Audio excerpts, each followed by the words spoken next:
Bismillahirrahmanirrahim. Assalamualaikum warahmatullahi wabarakatuh. Waalaikumsalam warahmatullahi wabarakatuh. Para pemirsa dan sahabat beriman dimanapun berada, kita jumpa lagi di Ustadz Danu Official Channel bersama saya Tung. Di video kali ini kita akan ngaji lagi bersama guru kita semua Pak Ustadz Danu yang sudah hadir di sini bersama kami. Assalamualaikum Pak Ustadz. Assalamualaikum warahmatullahi wabarakatuh. Amin. Assalamualaikum Mas Eko. Waalaikumsalam warahmatullahi wabarakatuh.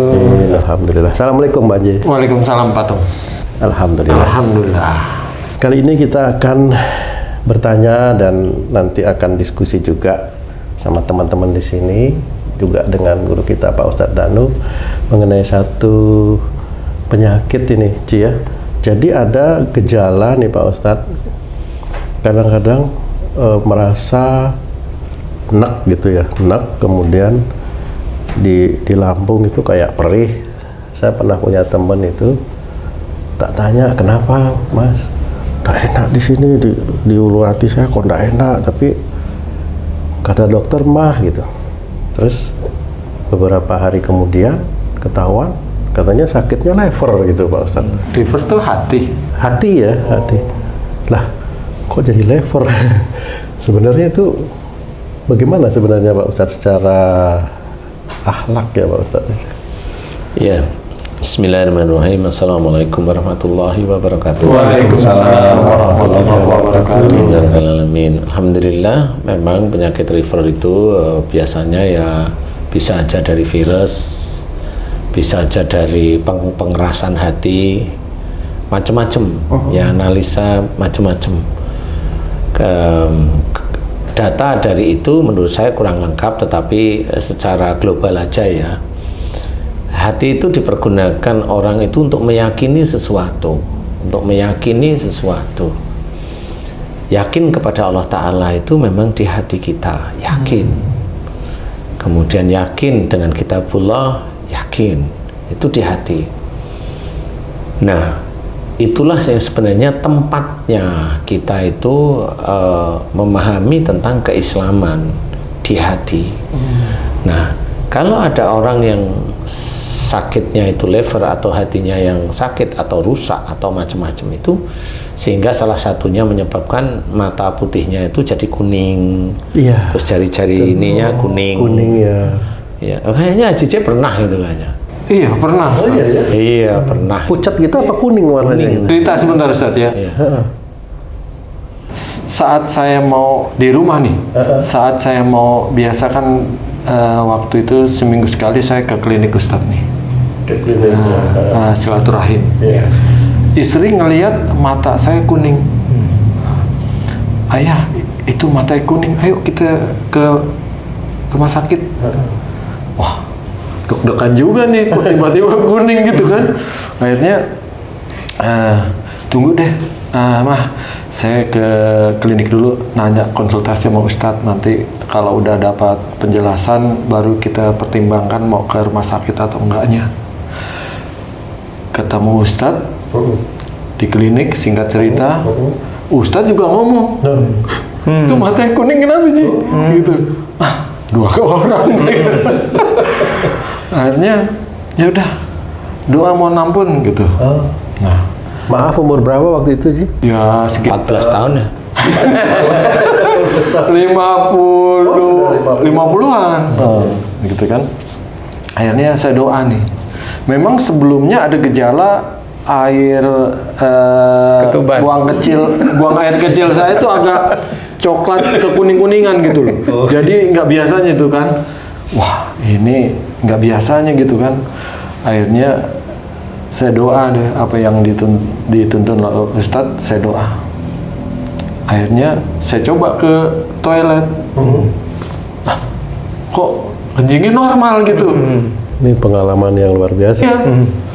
Kemudian besok udah nggak kuning lagi Matanya. Akhirnya nggak jadi ke rumah sakit.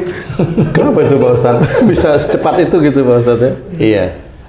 Memang saya berikan penjelasan ya, jadi itu bukan ajaib ya. Memang Haji C itu kan yang masalah agama tahu lah, alhamdulillah tahu. Kemudian kita sering ngobrol, kemudian tanya, saya tahu, terus kalian Haji C tanya ya, itu levermu kena tuh. Ah ya takut ya. Takutnya bukan masalah lever, Ya. takut istrinya janda itu. Padahal istrinya nggak takut kira-kira.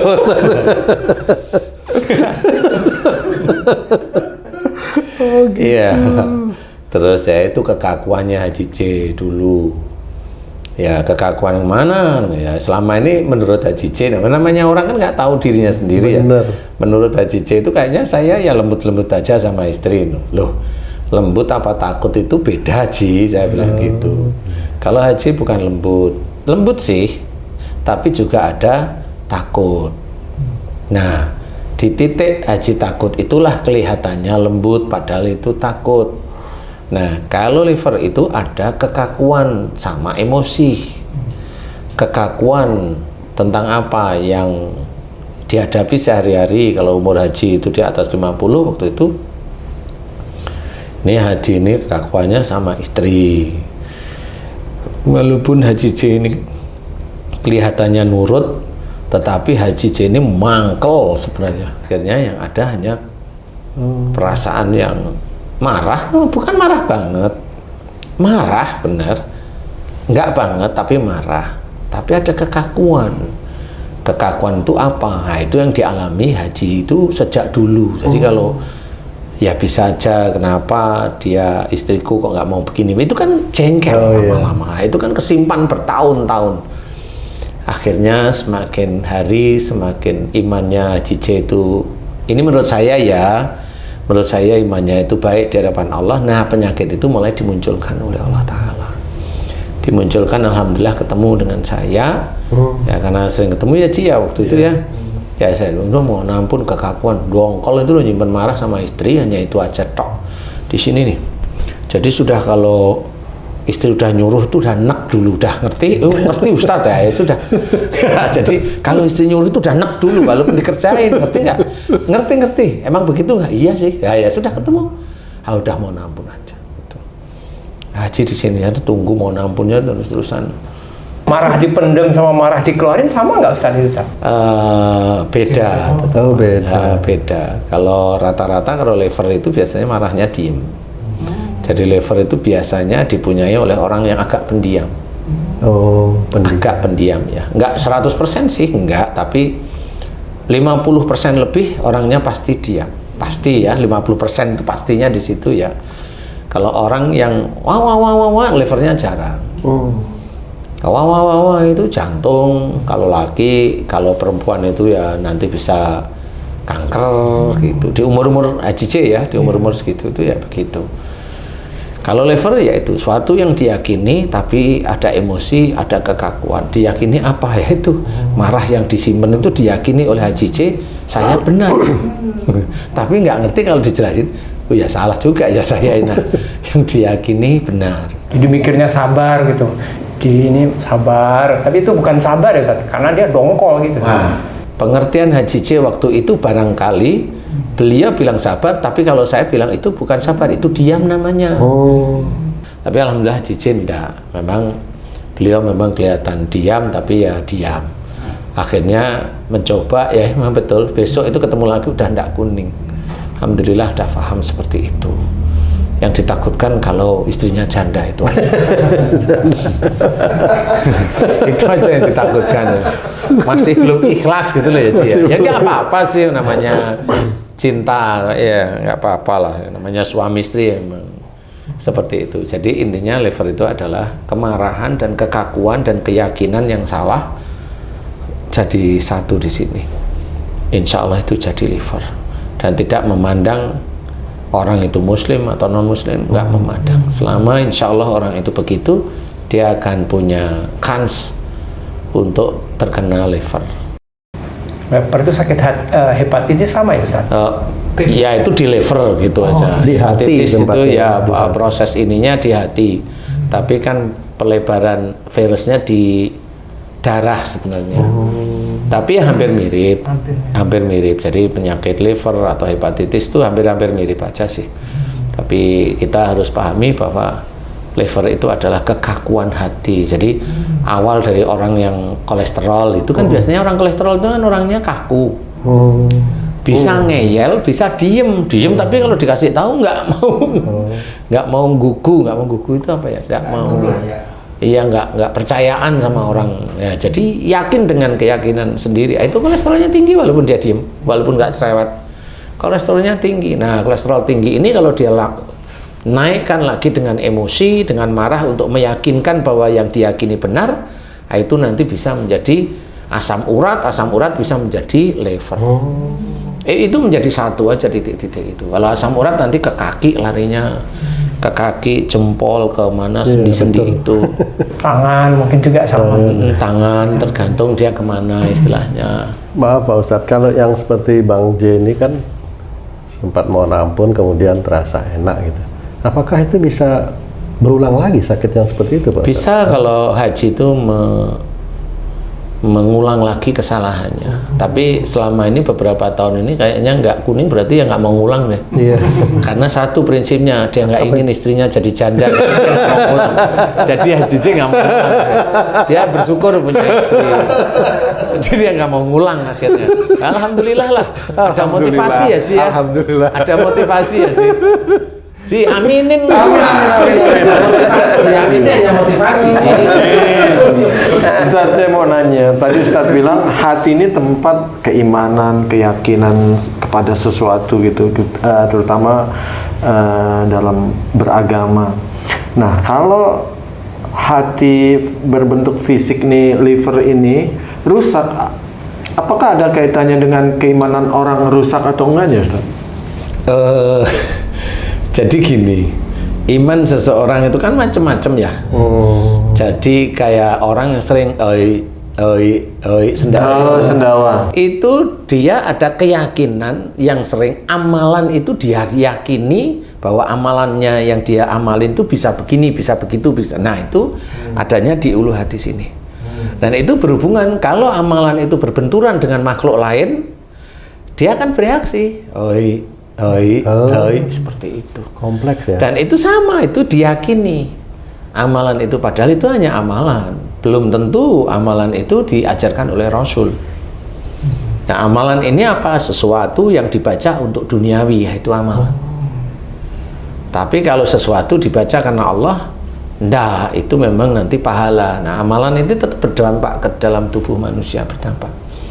Bukan tiba-tiba dia sering ngamalin ini, akhirnya tambah lama kok berat ya, kakiku berat, kemudian mulai dayek. Nah, itu ya awalnya dari amalan yang semakin lama dia amalin semakin banyak ya akhirnya ke fisiknya.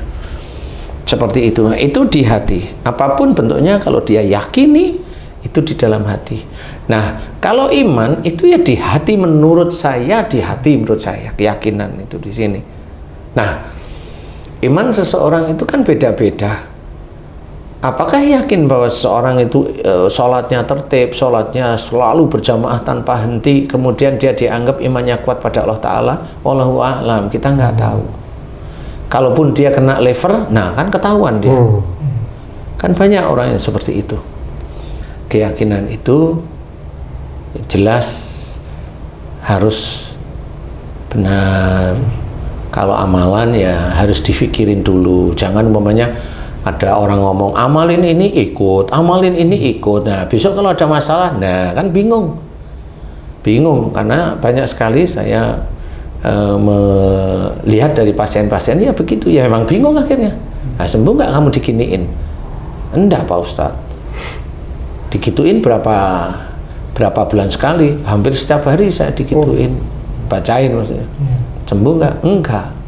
Mualah sakit semua tubuh saya. Lah iya, memang itu nggak dicontohkan sebenarnya oleh Rasul. Makanya yuk jangan asal orang kemudian diikutin, ya nggak bisa. Harus punya dalil yang jelas kan gitu. Berdoa itu ya jelas, nggak kacau, nggak ngawur. Doa itu hanya kepada Allah, jangan kepada makhluk. Pada Allah itu ya mohon, ya Allah kan gitu. Ya Rabbana, ya Rabbi. Seperti itu. Jadi harus difahami bahwa keyakinan di hati itu adalah keimanan.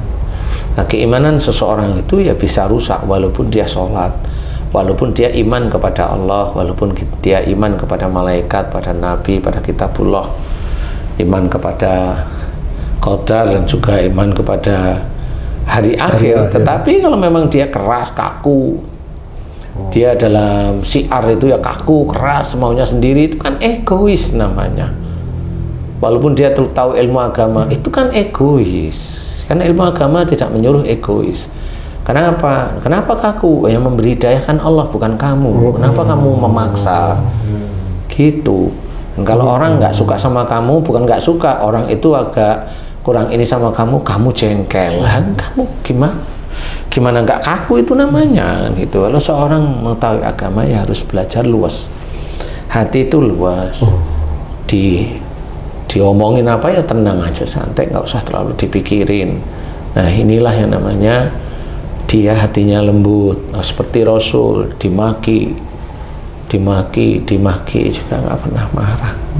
Ya itu yang harus kita contoh.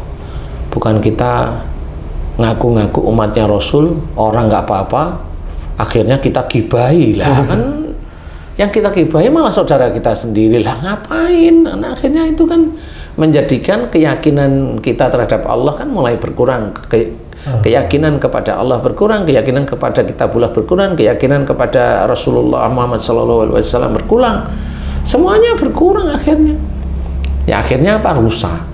Nah, apa rusaknya iman itu menjadikan rusaknya hati? Enggak sih. Rusaknya iman itu catatannya pada Allah sih. Jadi kalau hati itu catatannya pada ya Allah juga sih. Sehingga orang itu diberi sakit liver oleh Allah Ta'ala. Maaf Pak Ustadz, bagaimana cara melatih agar hati itu bisa tetap tenang, itu bisa menerima keadaan itu? Langkah awalnya gimana itu Pak Ustadz? Ya, istilahnya diceritakan dalam Quran bahwa dengan mengingat Allah itu hati menjadi tenang, kan gitu ya. Jadi mengingat Allah itu boleh dengan zikir yang jelas ya. Kalau zikirnya nggak jelas itu kan jadi nggak karu-karuan. Zikir yang jelas itu yang gampang dan itu jelas Rasul menjalankan. Istighfar, bersyukur, atau istighfar, memuji Allah, istighfar, bertasbih atau bertasbih, itu kan zikir yang jelas. Itu dengan mengingat Allah itu boleh dengan zikrullah, ingat. Tapi mengingat Allah itu dengan juga menjalankan semua aktivitas sehari-hari dengan mengingat apa yang ada dalam Quran, dengan mengingat apa yang dikerjakan Rasul yaitu sunnah, dengan mengingat hadis. Nah itu hati juga menjadi tenang. Hati menjadi tenang karena kalau ada orang gibah, ingat gibah nggak boleh, tenang aja, santai, nggak terlalu ini, kan tenang jadinya. Ada orang maki temennya dan dia temen dia, mbok jangan kayak gitu, itu kan temen kita, nggak usah dia ngomongin seperti itu. Nanti malah kalau kamu merasa seneng, nah itu gibah, nggak boleh, dosa. Seperti itu, karena ini saling sama teman kan saling mengingatkan seperti itu. Ya jangan kalau mamanya sama teman, udah mumpung itu kamu nggak ada istrinya, godain tuh, kan gitu. Masa begitu sih temennya kan nggak bisa gitu itu. Jadi memang dengan mengingat Allah hati menjadi tenang. Ustaz, sekarang kan dunia kedokteran kan sudah canggih. Saya pernah dengar kabar itu ada mantan menteri juga dicangkok itu hatinya. Umurnya waktu itu sudah 50-an, cangkok hati dapat yang 18 tahunan. Nah itu kalau seperti itu Ustaz, apa yang sudah Allah tulis terhadap sifat buruk dia, kemudian dia dapat cangkokan itu kira-kira bagaimana ya Ustaz? Jadi gini, pada saat dia itu rusak hatinya sebelah tertentu, ya, kemudian ada hati baru dicangkokkan, berarti kan dia punya hati baru sebenarnya. Iya. Nah, hati baru sebenarnya itu akan menjadi bertabrakan orang yang punya hati lama dengan orang yang menerima hati baru. Itu akan bertabrakan. Tapi bisa aja satu sisi Allah memberikan keringanan sehingga orang tersebut bisa sehat. Biar bagaimana? Sehatnya dia itu kan juga ujian. Kalau dia sehat, dia mau apa? Mau memberikan menjadikan pekerjaannya lebih bagus. Oh, hanya itu, kan gitu ya. Jadi istilahnya nyawa dia dipanjangkan oleh Allah Ta'ala, tapi dia hanya mengerjakan pekerjaannya saja. Dia tidak fokus terlalu dalam atau berubah dari sisi agamanya dia. Nah, itu tercatat oleh Allah Ta'ala. Satu, ujian bagi yang mencangkok berhasil, dia akan senang, dia akan bangga, dia akan mempromosikan kehebatannya. Itu ya ujub, riak, bahkan sombong, itu jelas masuk neraka. Bagi yang dicangkok sehat, dia senang, bangga. Dia tidak menceritakan bahwa kesehatan, kesembuhan itu adalah salah satu izin Allah dari ayat-ayat Allah. Wa ma asabakum min musibatin fa bima kasabat aydikum. Apa saja musibah yang kau terima disebabkan buah tanganmu sendiri. Belakangnya masih satu ayat, wa ya'fu an katsir, dan Allah memaafkan banyak kesalahan. Bukan wa yaghfiru, wa ya'fu, berarti memaafkan. Nah, disinilah sebenarnya Allah memaafkan orang yang dicangkok kemudian sehat, dimaafkan makanya bisa sehat. Bukan diampuni dosanya, insya Allah tetap. Itulah yang dinamakan dimaafkan. Bukan Dia diampuni gitu, bukan. Dia tidak tobat kepada Allah Ta'ala, tidak merubah kelakuannya, tetap diberi sehat oleh Allah Ta'ala. Itu hanya Allah Ta'ala, karena dia akan menjadi